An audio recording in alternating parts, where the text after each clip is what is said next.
Bismillahirrahmanirrahim. Assalamualaikum warahmatullahi wabarakatuh. Innal hamdalillah nahmaduhu wa nasta'inuhu wa nastaghfiruh wa na'udzu billahi min shururi anfusina wa min sayyiati a'malina. May yahdihillahu fala mudilla lahu wa may yudlil fala hadiya lahu. Asyhadu an la ilaha illallah wahdahu la syarika lahu wa asyhadu anna Muhammadan abduhu wa rasuluh. Ya ayyuhalladzina amanu taqullaha haqqa tuqatih wa la tamutunna illa wa antum muslimun. Ya ayyuhan nasu taqu rabbakumul ladzi khalaqakum min nafsin wahidah wa khalaqa minha zawjaha wa batha minhuma rijalan katsiran wa nisaa'a wattaqullaha alladzi tasaaluna bihi wal arham innallaha kana 'alaikum raqiba. يا أيها الذين آمنوا اتقوا الله وقولوا قولا سديدا يصلح لكم أعمالكم ويغفر لكم ذنوبكم ومن يطع الله ورسوله فقد فاز فوزا عظيما.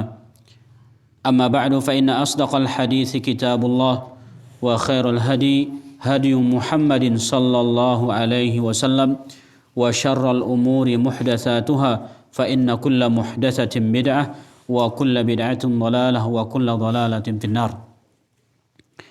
Ma'asyiral muslimin rahimani wa rahimakumullah. Alhamdulillah, kita memuji Allah Subhanahu wa taala atas nikmat yang diberikan kepada kita. Allah memberikan kepada kita kesehatan. Allah juga memberikan kepada kita umur panjang, waktu luang. Allah memberikan kepada kita taufik untuk duduk di majelis ilmu. Dan nikmat Allah Subhanahu wa taala yang terbesar kepada kita adalah bahwa Allah Subhanahu wa taala memberikan kepada kita agama Islam. Jadi agama Islam adalah satu-satunya agama yang diridhoi oleh Allah Subhanahu wa taala. Agama Islam juga satu-satunya agama yang bisa memasukkan seorang ke dalam surga. Dan agama Islam tidak bisa dibeli dengan harta. Islam tidak bisa dibeli dengan jabatan. Islam adalah hidayah. Islam adalah karunia Allah Subhanahu wa taala yang terbesar kepada seorang. Maka kewajiban kita ketika diberikan nikmat yang besar ini oleh Allah Subhanahu wa taala, kita bersyukur kepada Allah Subhanahu wa taala. Bagaimana cara kita mensyukurinya? Kita pelajari Islam dengan terus-menerus. Kita amalkan Islam, kita dakwahkan Islam. Semoga Allah Subhanahu wa taala mewafatkan kita di atas agama Islam.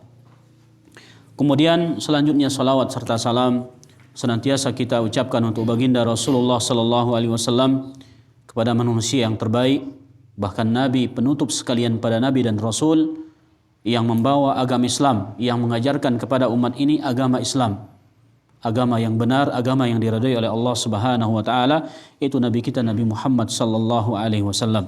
Semoga salawat dan salam juga untuk keluarga beliau, untuk para sahabatnya, dan orang-orang yang mengikuti ajarannya hingga akhir zaman. Ma'asyiral muslimin wal muslimat rahimani wa rahimakumullah. Masih pelajaran kita berkaitan dengan ma'rifatu dinil Islam bil adillah. Mengenal agama Islam disertai dengan dalil. Insyaallah, sebagaimana kita katakan sebelumnya, kita akan mempelajari arkanul Islam, rukun-rukun Islam yang 5, yaitu persaksian bahwasanya tidak ada ilah yang berhak disembah kecuali Allah, dan persaksian bahwa Muhammad adalah utusan Allah. Kemudian selanjutnya insyaallah kita akan mempelajari salat. Kemudian selanjutnya kita akan mempelajari zakat.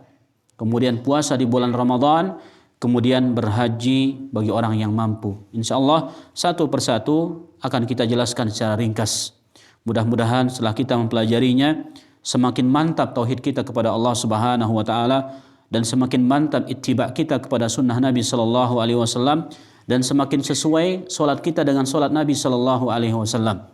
Demikian juga puasa kita semakin mirip dengan puasa Rasulullah sallallahu alaihi wasallam. Demikian juga zakat. Demikian juga berhaji ke Baitullah. Dan mudah-mudahan Allah Subhanahu wa taala memudahkan semua kaum muslimin untuk bisa menunaikan ibadah haji atau ibadah umrah. Insyaallah kita mulai pada rukun Islam yang pertama, yaitu asyhadu an la ilaha illallah wa asyhadu anna Muhammadar Rasulullah. Kita akan mulai dari makna la ilaha illallah. Makna kalimat la ilaha illallah, kalimat yang sering kita dengarkan, yang sering kita baca dan yang sering kita dengarkan, namun tidak jarang di antara kita belum memahami dengan benar apa makna la ilaha illallah. Kebanyakan kaum muslimin mereka mengartikan la ilaha illallah dengan tiada Tuhan selain Allah. Kita baca buku-buku bahasa Indonesia atau buku-buku agama bahasa Indonesia, maka kita akan jumpai diartikan la ilaha illallah adalah tiada Tuhan selain Allah. Ini makna yang kurang tepat. Kenapa demikian? Jika kita artikan kalimat la ilaha illallah dengan tiada Tuhan selain Allah, pada kenyataannya banyak sekali Tuhan-Tuhan yang dijadikan oleh manusia di muka bumi ini selain Allah Subhanahu wa taala. Jadi orang Hindu memiliki Tuhan khusus, Kristen juga memiliki salib, demikian juga agama-agama yang lainnya, Buddha dan yang lainnya, mereka memiliki Tuhan-Tuhan yang lain. Nah, jika kita artikan kalimat la ilaha illallah dengan tiada Tuhan selain Allah, pada kenyataan yang kita lihat banyak sekali Tuhan-Tuhan yang dijadikan oleh manusia selain Allah Subhanahu wa taala. Berarti ini makna yang kurang. Ada juga yang mengartikan kalimat la ilaha illallah dengan la khaliqa illallah. Tidak ada pencipta kecuali Allah. Tidak ada yang menciptakan kecuali Allah. Ini juga makna la ilaha dengan makna yang sangat kurang. Kenapa kita katakan kurang? Karena orang-orang kafir Quraisy mereka meyakini bahwa yang menciptakan mereka adalah Allah. Yang menurunkan hujan adalah Allah. Yang menghidupkan dan mematikan adalah Allah. Berarti orang-orang kafir Quraisy meyakini bahwa Allah adalah Maha Pencipta. Namun apakah mereka dikatakan berada di dalam Islam dengan sebatas pengakuan tersebut? Tidak. Kenapa? Karena mereka tidak mau beribadah hanya kepada Allah Subhanahu wa taala.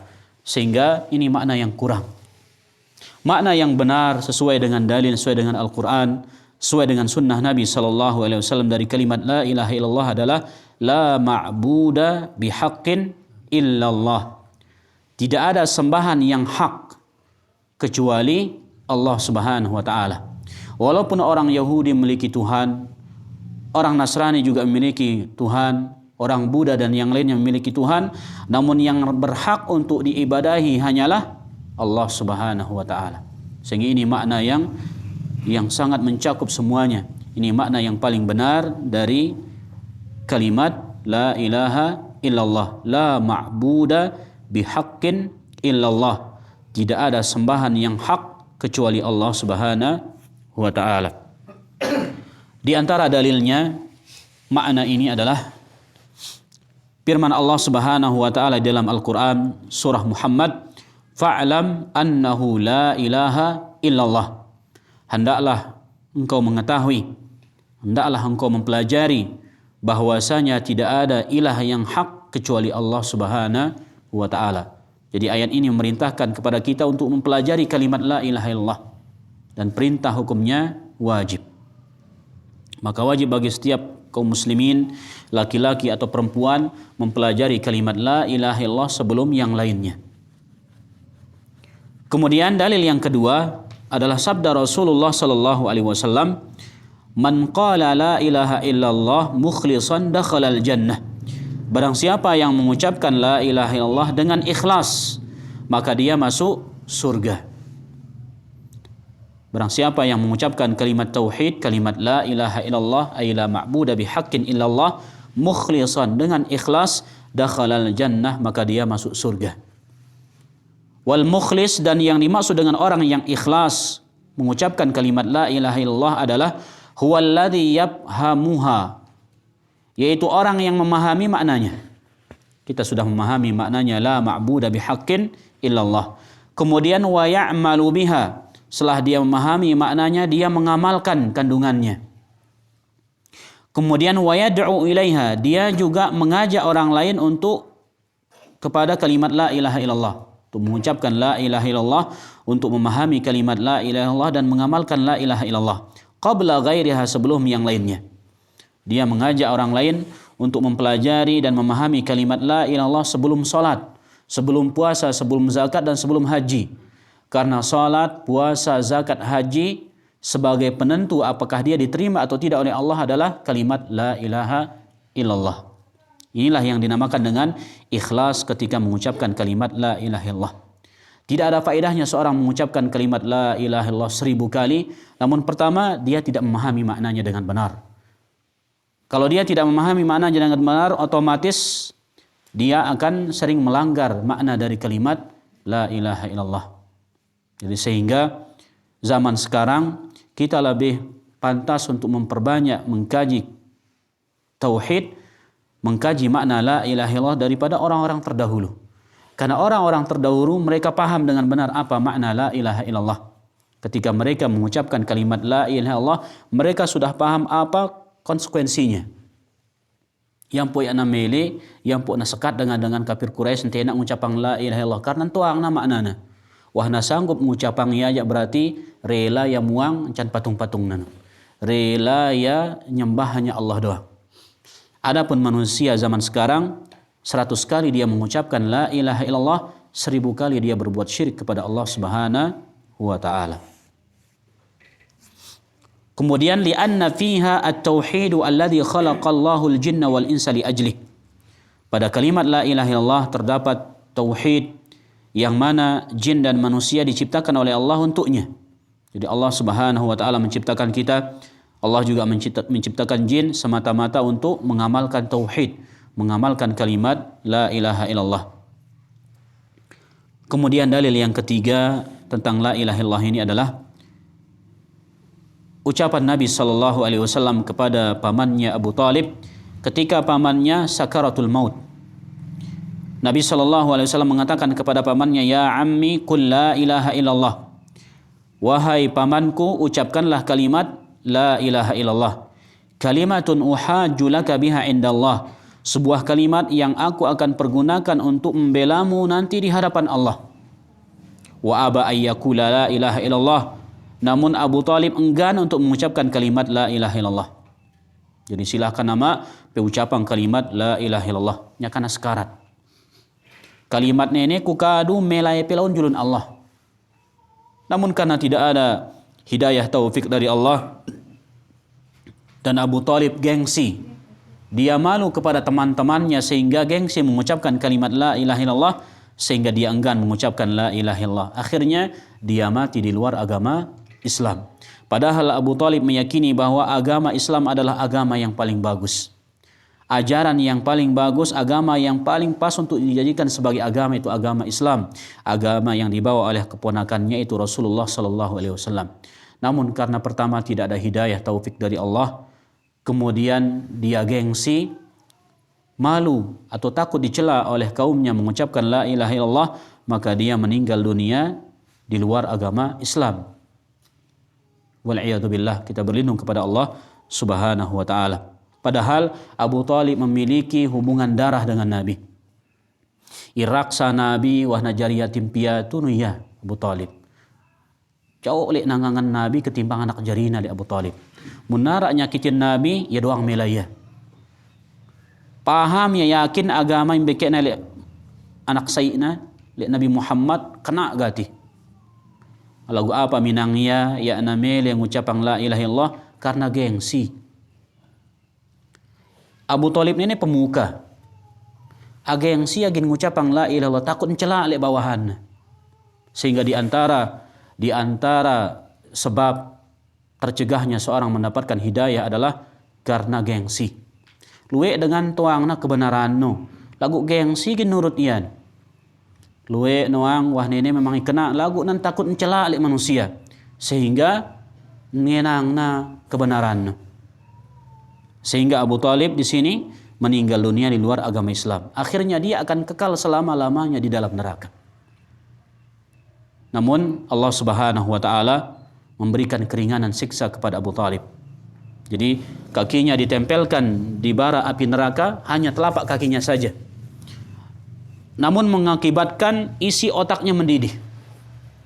Jadi ya nulaan telap awak na Abu Talib pun neraka jahanam. Ya na sampai mata naina, ya na telap pun neraka nu ya. Antah lampak naina doang kedepetang pun bara api neraka. Lagu olor-olor na no bangkal sepanjang zaman. Tanpa ada ujung-ujungnya.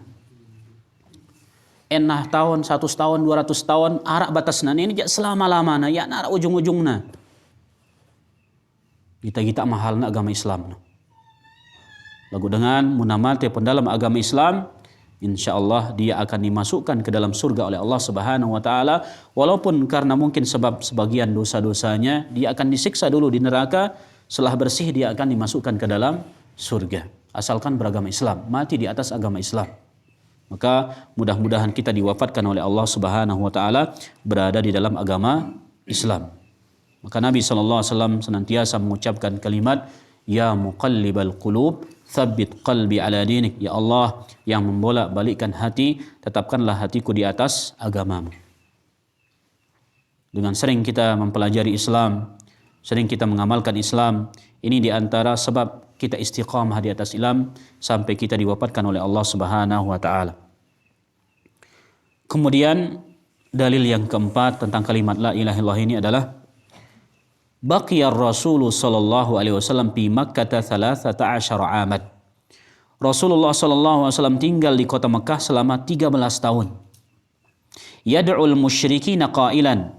Selama 13 tahun beliau mengajak orang-orang musyrikin untuk mengucapkan kalimat la ilaha illallah. Qulu la ilaha illallah. Hendaklah kalian mengucapkan kalimat la ilaha illallah. Fakana jawabuhum kama qala Allahu anhum. Maka jawaban mereka kepada Nabi ketika Nabi mengajak mereka mengucapkan kalimat la ilaha illallah, Allah sebutkan jawaban mereka di dalam Al-Quran, wa ajibu an ja'ahum mundhirum minhum. Mereka orang-orang musyrikin heran ketika datang kepada mereka orang yang memberikan peringatan dari mereka, yaitu Nabi Muhammad sallallahu alaihi wasallam. Wa qala al-kafirun, maka orang-orang kafir mengatakan hadza sahirun kadzdzab. Ini adalah tukang sihir dan tukang pendusta. Ketika nanti anak Nabi silahkan pada mengucapkan kalimat la ilaha illallah. Apa nu kadang dengan kafir Quraisy, tukang seher tani nenek itani, pendusta nu kang kita Nabi sallallahu alaihi wasallam. Aja'alal alihata ilahan wahidan? Apakah kita akan jadikan Tuhan-Tuhan yang banyak ini menjadi hanya satu Tuhan saja? Inna hadza la syai'un ujab. Ini adalah suatu yang sangat aneh.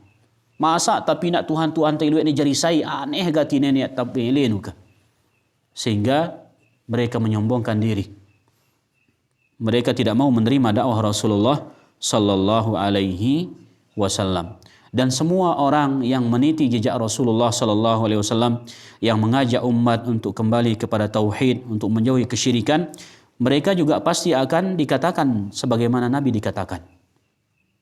Jadi Nabi doang manusia paling bagus tukang seher nuka. Pendusta nuka kita Nabi. Padahal mereka orang-orang kafir Quraisy sebelum Nabi diutus, mereka sepakat bahwa Nabi adalah orang yang paling jujur. Munara mele lalu musafirja ya na tenang mun barang berhargana na tolo umbalena. Balen Nabi Muhammad kula na tolo ia. Karena mereka mengetahui bahwa Nabi Muhammad adalah orang yang amanah, orang yang jujur, sehingga mereka akan aman jika harta benda mereka yang berharga ditaruh atau dititipkan pada Nabi Muhammad sallallahu alaihi wasallam. Ya na tenang. Pokoknya na lalu luar jauh-jauh jeluan ja pun Nabi doang kala nitip barang na berharga. Kepeng na ke mas na ke. Karena Nabi no jujur, amanah ya na khianat. Namun ketika Rasulullah sallallahu alaihi wasallam diutus sebagai rasul, ketika Nabi mengajak mereka untuk mengucapkan kalimat la ilaha illallah, mereka mengatakan kepada Nabi pendusta. Wah nanti nak mengucapkan la ilah pendusta nukang kita Nabi. Pada lelek na becik Nabi sampai petang dasa tahunan ahlapuna sepakat Nabi no jujur. Nabi no manusia paling jujur. Bahkan ketika mereka bersengketa, semua kabilah bersengketa untuk meletakkan Hajar Aswad di Ka'bah, maka Nabi yang disuruh untuk mendamaikan mereka. Masing-masing kabilah milenaya no Hajar Aswad no. Ya narak mele saling kalahang. Jadi ketika datang Nabi ya suruh kumbe kesara nene adik kak kami rasual no ka. Sehingga 4 kabilah ini ngembang naya kain. Pe padanti kain no sei kabilah sei ujung na.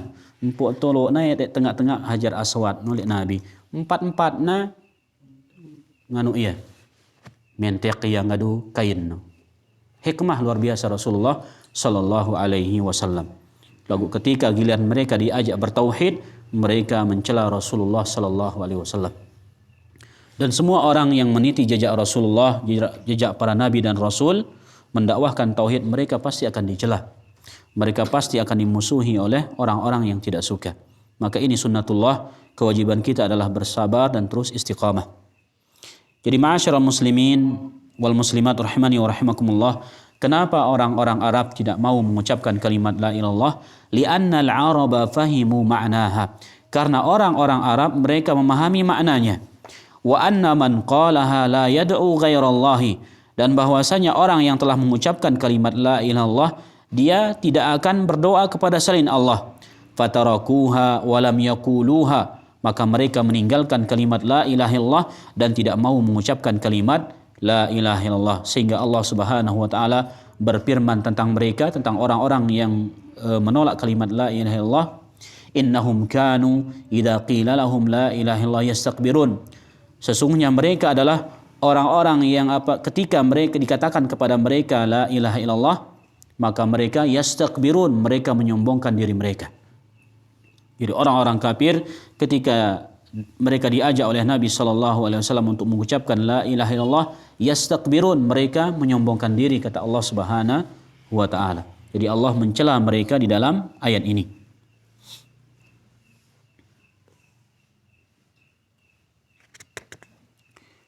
Kemudian dalil yang kelima atau tentang berkaitan dengan makna la ilaha illallah. La ilaha illallah asasut tauhid wal Islam. Bahwa kalimat la ilaha illallah sebagai pondasi tauhid dan pondasi Islam. Ibarat seseorang membangun sebuah bangunan, maka yang pertama kali yang harus dikuatkan adalah pondasi. Karena ginta minak bale, apalagi bale bertingkat, harus na kuat pondasina, harus na dalam cakarayamna. Ya kolan telah kati mondasino, adik na kuat bangunan le atas. Munan jontok-jontok ya bacat narba, apalagi tanak gempa bacat narba. Maka Islam pondasinya adalah kalimat la ilaha illallah. Maka yang harus kita kuatkan pertama kali adalah kalimat la ilaha illallah. Wah na kuat pondasina baleno na dua lantai telu lantai kekah ya. Lagu munia na kekah maka becat narba. Islam yang dah ngetemu na kuat pondasina gina becat anyong Islam pendiri ta.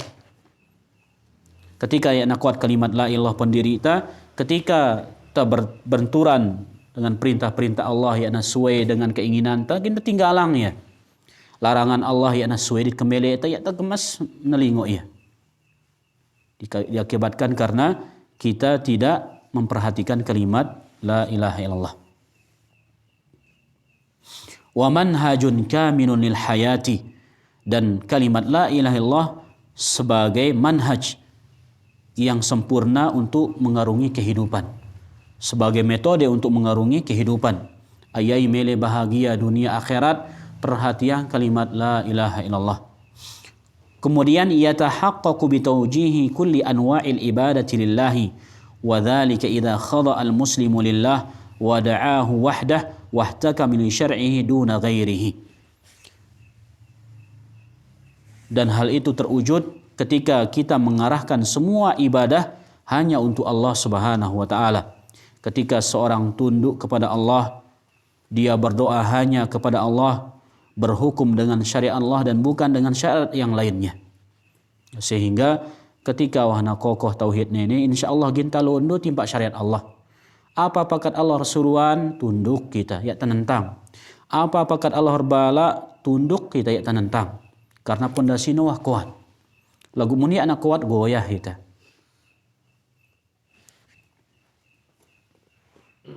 Kemudian di antara dalil tentang kalimat la ilallah ini adalah sabda Nabi sallallahu alaihi wasallam, lakinu mautakum la ilaha illallah.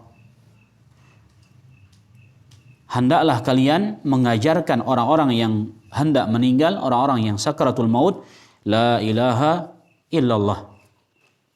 Hendaklah pada talqin, pada ajar dengan izin mati nuka Nabi. Jadi talqin dengan yang puna mati. Wah na mati ja narak tadah, wah narak manfaat nawah. Jadi nenek salah kaprah. Jadi pendalam bahasa Arab memang kaduna tiene fi'il madhi arna. Fi'il madhi mara bahasa wah liwat wah. Seharusnya maknanya dengan wah mati. Namun makna yang diinginkan oleh Rasulullah sallallahu alaihi wasallam adalah mudhari, yaitu yang akan meninggal. Hal ini sesuai dengan firman Allah Subhanahu wa taala, "Fa idza qara'tal Qur'an fasta'id billahi minasyaitonir rajim." Apabila engkau hendak membaca Al-Qur'an, maka hendaklah engkau mengucapkan ta'awudz, a'udzu billahi minasyaitonir rajim. Seharusnya munta arti yang yamadi sawe macar Quran tamaca a'udzubillah munta kembali timpak nahuna aja. Namun ternyata sebelum ta mulai maca kolanta maca a'udzubillahi minasyaitonir rajim. Sehingga makna yang benar dan sesuai dengan praktik Nabi sallallahu alaihi wasallam kepada pamannya Abu Talib yang kita ajarkan kalimat la ilaha illallah adalah orang yang sedang sakaratul maut. Wah nama teja narak tadah wah. Wah mikir pun kubur nagin kolan tandalkeun ieu narak contoh lele Nabi sallallahu alaihi wasallam di narak faidahna. Munama sedep harapan kita dia menutup kehidupannya dengan kalimat la ilaha illallah. Karena Nabi mengatakan pada hadis yang sebelumnya, "Man kana akhiru kalamihi la ilaha illallah dakhalal jannah." Barang siapa yang ucapan terakhirnya la ilaha illallah, maka dia masuk surga.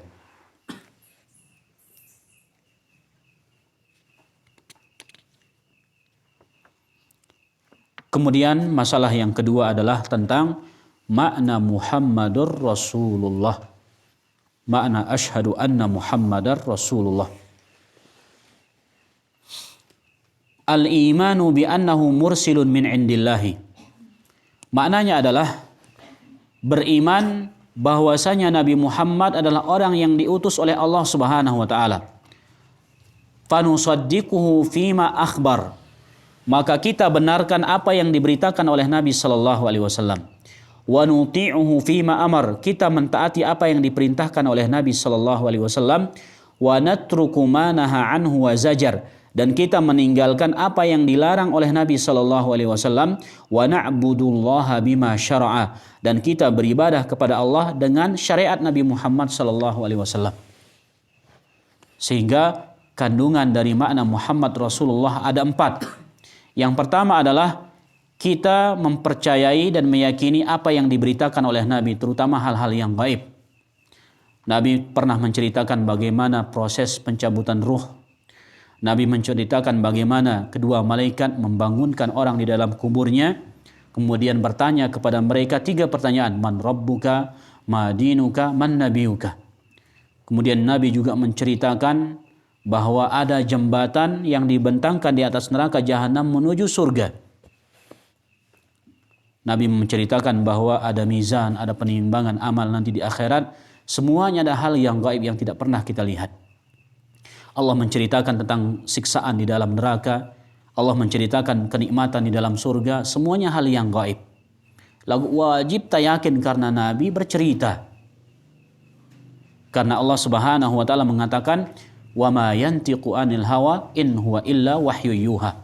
Dan tidaklah Nabi Muhammad itu berbicara dengan hawa nafsunya, hanya saja yang dia bicarakan adalah wahyu yang telah diwahyukan kepadanya dari Allah Subhanahu wa taala.